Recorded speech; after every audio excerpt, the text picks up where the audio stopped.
Oke, kita lanjut mengenai contoh yang kedua dari vouching with recycling di investasi hutang ya. Jadi contoh yang kedua ini ada investasi dengan 2 atau lebih portofolio saham. Pokoknya dia lebih dari 1 portofolio saham. Oke, ini contoh soalnya, ya kan? Di sini Web AG memiliki 2 jenis investasi ya, yang siap untuk dijual, yang held for collection and selling. Nah, 2 investasi itu ada di sini ya. Yang pertama ada investasi di Watson, yang kedua ada di Anecom. Di Watson dia memiliki CR 8% dan MR 10% semi-annually, sehingga dia di sini dijual dengan harga diskon ya. Dibeli dengan harga diskon. Sedangkan untuk Anacom di sini memiliki CR 10% dan MR 10%. Jadi dia di sini menggunakan dibeli secara at par. Diketahui bahwa pada tanggal 31 Desember 2019 fair value sebagai berikut. Ada 103 dan 108. Nah, sehingga kita perlu melakukan jurnal penyesuaian fair value.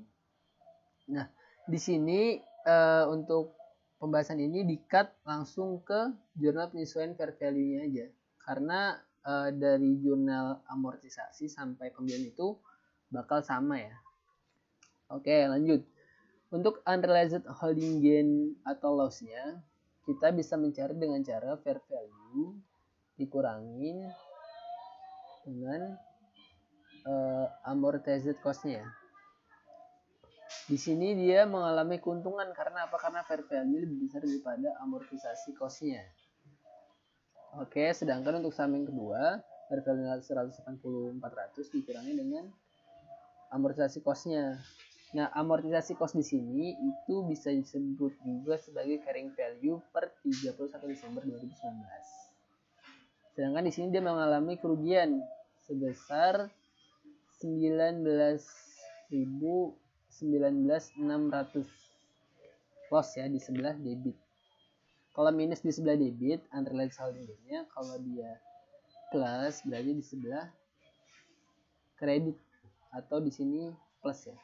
Oke, sehingga totalnya kita bisa total di sini ada kerugian sebesar 9.537. Oke. Saldo fair value sebelumnya adalah 0.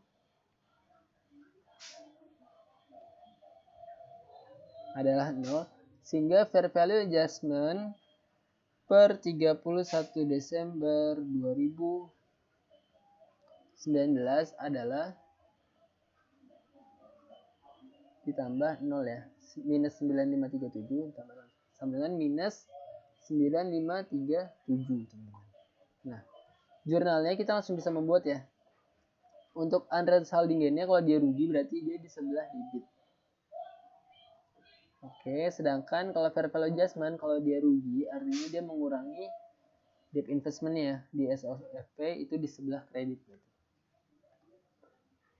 Nah, ini jurnal untuk penyesuaiannya kalau dia mengalami kerugian.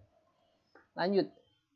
Untuk unrealized holding gain ini karena dikasih strip equity, dia akan ditutup di AOCI teman-teman. Jadi jurnal penutupnya AOCI di debit, kan?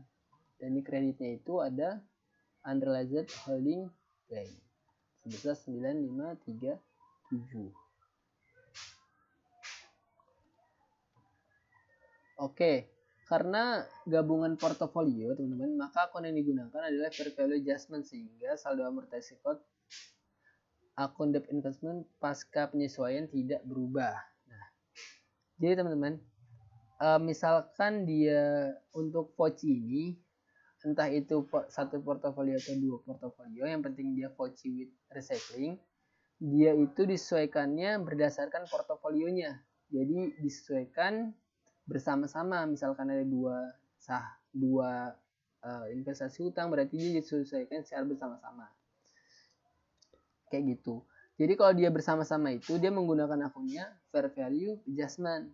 Sedangkan nanti ada contoh di mana dia disesuaikannya per jenis investasi hutang.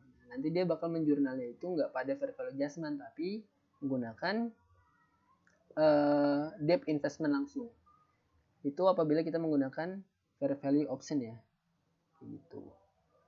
Oke, di sini diasumsikan bahwa pada tanggal 1 Juli 2020 WebAG menjual salah satu investasinya yaitu obligasi Watson seharga 90.000 teman-teman. Nah, karena tadi fair value adjustment itu dilakukan bersama-sama dan dia nggak mempengaruhi nilai amortisasi cost-nya, maka di tabel amortisasi juga nggak berpengaruh teman-teman. Nah, di sini per tanggal 31 Desember 2019 kan saldonya adalah 93537 ya. Nah, di tabel amortisasi itu dia nggak berubah teman-teman, masih menggunakan sesuai dengan tabel amortisasi aslinya. Nah, sehingga kalau kita mau mencari interest revenue, kita kali aja MR-nya 5% ya kan. 5% ini dapat dari 10% dibagi 2 karena semiannually ya, dikali carrying value sebelumnya. Untuk amortisasinya kita cari selisihnya 4.600 dikurangi 4.000 ya kan, sehingga carrying value-nya adalah ditambah ya karena dia diskon. Adalah 94213,63. Nah, lanjut ke jurnal penjualannya. Jurnal penjualannya teman-teman. Di sini kita langsung menghitung jurnal penjualannya ya. Harusnya itu kan ada pengakuan bunga dan ada amortisasi ya. Nah, di situ kita skip aja biar cepat. Ada pengakuan dan amortisasi tentunya sebelumnya. Ini di skip biar cepat ya. Langsung ke jurnal penjualannya. Kas yang diterima adalah berapa? 90.000. Ada debt investmentnya di sebelah kredit sebesar carrying value-nya 94213. Dan terjadi kerugian. Karena apa? Karena uang yang diterima atau harga jual bersihnya lebih kecil daripada carrying value-nya. Ada kerugian sebesar 90.000. Ini sama kayak tadi yang dijelasin di portofolio 1. Lanjut. Nah, akun loss on sale of investment dilaporkan pada post other income and expense. Lanjut, jika diasumsikan setelah 1 Juli 2020 sampai 31 Desember 2020 tidak ada pembelian dan penjualan obligasi teman-teman. Jadi yang tersisa itu otomatis cuma yang 200.000 ini, ya kan?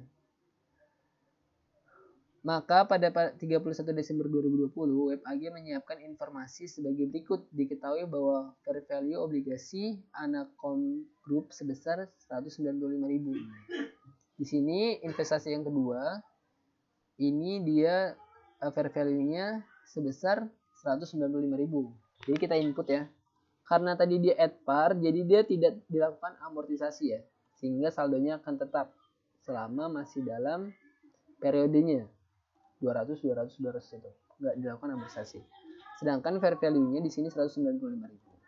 Sehingga dapat diketahui bahwa terjadi kerugian ya. Karena fair value lebih kecil sebesar minus 5.000 teman. Nah, diketahui bahwa saldo fair value adjustment sebelumnya itu berapa? Minus kan ya? Minus 9.500 nih. Yang di 2019 kan minus 9.500. Sehingga saldo penyesuaian yang baru itu berapa? Itu sebesar 4 selisihnya 4.537. Atau kalau mau lebih jelas coba masuk ke sini ya. Masuk ke sini. Jadi kan pertamanya tadi kita di 2019 kita mengkredit ya fair value adjustment sebesar 9.537.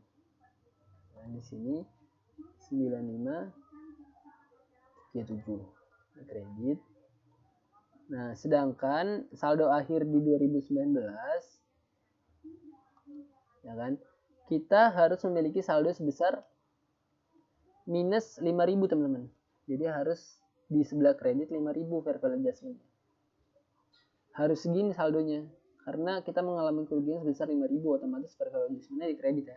Sehingga pada tanggal 31 Desember 2020 kita perlu menyesuaikan dengan mendebit sebesar selisihnya 9.537 dikurangi 5.000. Jadi kita perlu mendebit sebesar 4.537 teman-teman. Jadi di sini kita tandai debit di sebelah debit 4537 kayak gitu. Nah, dia berlaku juga untuk AOC-nya, teman-teman. AOC-nya tadi yang pertama kita menutup AOC di sebelah debit ya, 9537. 2019 AOC di sebelah debit 9537. Ya kan, sedangkan di 2020 kita akan mendebit apa kredit nih? Nah, belum ya. Kita lanjut dulu coba ke jurnal penyesuaiannya. Tadi karena kita udah dapat di penyesuaian 2020 ini kita mendebit fair value adjustment sebesar 4537 dan mengkredit unrealized holding gain ya sebesar 4537. Nah, jurnal penutupnya berarti unrealized holding gain-nya di debit dan OC-nya di kredit. Nah, kayak gitu ya. Jadi di 2020 kita mengkredit sebesar 4537. Otomatis AOC-nya saldo akhir per 2020 akhir 2020 ya, itu sebesar 453 dikurangin 4537 sebesar 5000 ya. Sehingga penyajiannya itu seperti ini. Nah, yang pertama di sisi aset itu ada debt investment sebesar 195.000, itu diperoleh dari 200.000 dikurangin dengan fair value adjustment-nya dikreditkan tadi ya 5.000. Nah, sama dengan 195.000. Sedangkan untuk sisi equity-nya ini di sebelah debit 5.000 ya. Karena di sini bacaan debit sebesar 5.000. Nah, di income statement kita mengakui adanya kerugian. Ya, di sebelah debit juga 4214. Oke, itu aja yang bisa disampaikan mengenai VOCI ya. Kurang lebih mohon maaf. Assalamualaikum warahmatullahi wabarakatuh.